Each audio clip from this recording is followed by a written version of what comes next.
Hey guys, welcome back to The Brave and the Boys. It's Brave Boy Jordan coming at you with a very different video than what you're used to, especially if you read the title. If you clicked on this video and you're a bit confused because you thought this was a comic book channel, well, yeah, you're 100% right, and I will connect this to comic books. You see, yesterday, March 14th, my favorite band finally announced a brand new album, which they have not released one in about 7 years now. And in honor of them announcing it, I did want to go through and rank their current 7 studio albums in my least favorite order, as well as giving my top 3 songs for each album. Now, here's my connection to the comics. Music has always been an influence on all types of mediums, and that would also include the world of comics. Without music, in particular the genre of metal, we wouldn't have great works such as Scott Snyder's and Greg Capullo's epic Dark Knight's Metal and Death Metal. I don't own a copy of Death Metal yet until they release an omnibus, so impose one here. Now, I know that connection to comics is kind of weak and definitely would not fly in a college freshman English class, but it's just my excuse to talk about my favorite band and for you guys to get to know me a little bit better. Now, here's a little background on Avenged Sevenfold, or A7X to abbreviate it. They were formed in Orange County, California, which actually is the area where Brave Boy Jake lives. They had their first studio album in 2001, which was Sounding the Seventh Trumpet. Their genre of music heavily lies within metal, although they do have a pretty broad range, and I'll get a little bit more into that in just a bit. Avenged Sevenfold has been my favorite band since 2012 when I first listened to reading comic books. I've been a fan of Avenged Sevenfold since 2012 when I listened to my first song from them, which was Beast and the Harlot. Since then, I have gone through their entire discography and I look forward to their brand new album, which is Life is But a Dream, which will be their 8th studio album. Now, starting off with number 7 is going to be Sounding the Seventh Trumpet, which, as I stated, is their first studio album. Now, it's my number 7 just because it lies heavy within screamo, and that's not really my cup of tea personally. Doesn't mean it's just not a bad album, just not my favorite. And I don't go back to that album very often to listen to some of the tracks. Now, if you did want to listen to Sounding the Seventh Trumpet, my top 3 would be Warmness on the Soul, To End Rapture, and Breaking Their Hold. Coming in at number 6 is going to be Hail to the King, which is their 6th studio album, which released back in 2013. Now, Hail to the King comes in at number 6 just because I find that album is a bit more generic when it comes to metal, or at least in my opinion. It doesn't have the same iconic sound that they had built up over the previous years, but still a really fun one to listen to. Now, my top 3 tracks in Hail to the King are Coming Home, Requiem, and Acid Rain. And just as a heads up, there is a deluxe edition of Hail to the King, which does have a bonus track, which is St. James. Definitely worth a listen. It's actually a really fun track. All right, coming in at number 5 is definitely going to be their self-titled album, also known as the White Album. Now, you can find a lot of iconic tracks from this album in particular, and some that maybe you've heard and just didn't know the name of the band.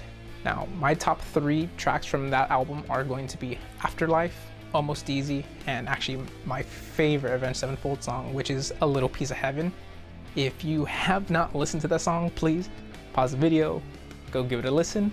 Just keep in mind it is extremely explicit, but it's definitely the best love song that I've personally ever heard. Now, coming in at number 4 is actually going to be their most current album as of this recording, March 2023. That is The Stage. It is Avenged Sevenfold's 7th studio album that released in 2016. And when this album was releasing, I was hyped for it. And actually, I enjoy it quite a bit. So much so that when it released, when I would drive my friends around playing my music, my friends would ask me to change it because I would always play songs from this album. Now, my top 3 songs from this album are going to be The Stage, Fermi Paradox, and Exist. Which, if you're going to sit down and listen to Exist, get yourself a nice beverage, just because it is a long song sitting in at 15 minutes and 39 seconds long.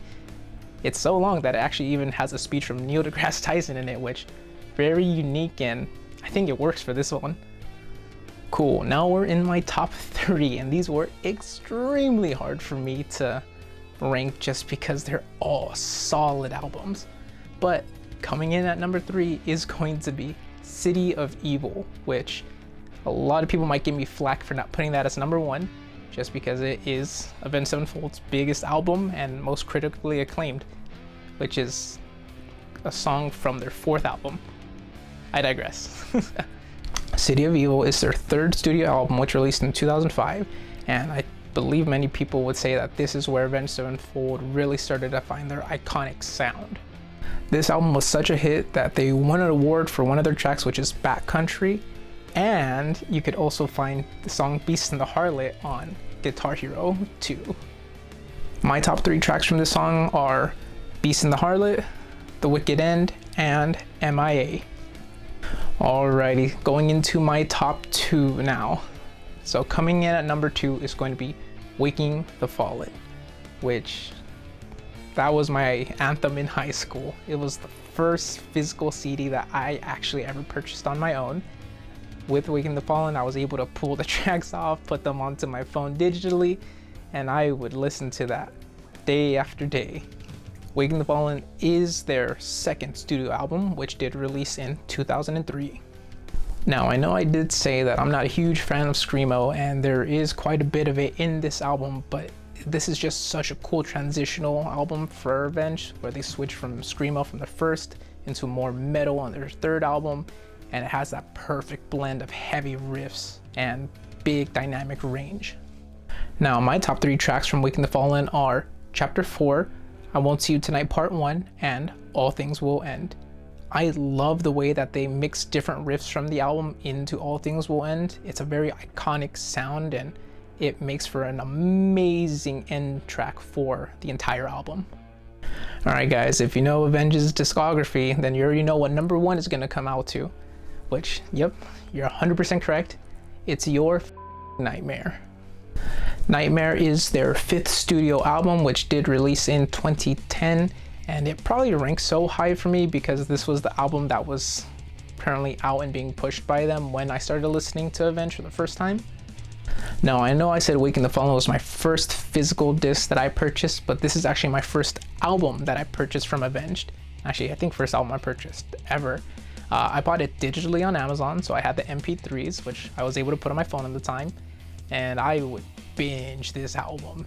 It's such a fun album, starting off with Nightmare and then going into Welcome to the Family, and then your next 2 tracks, Danger Line and Buried Alive, leading into each other.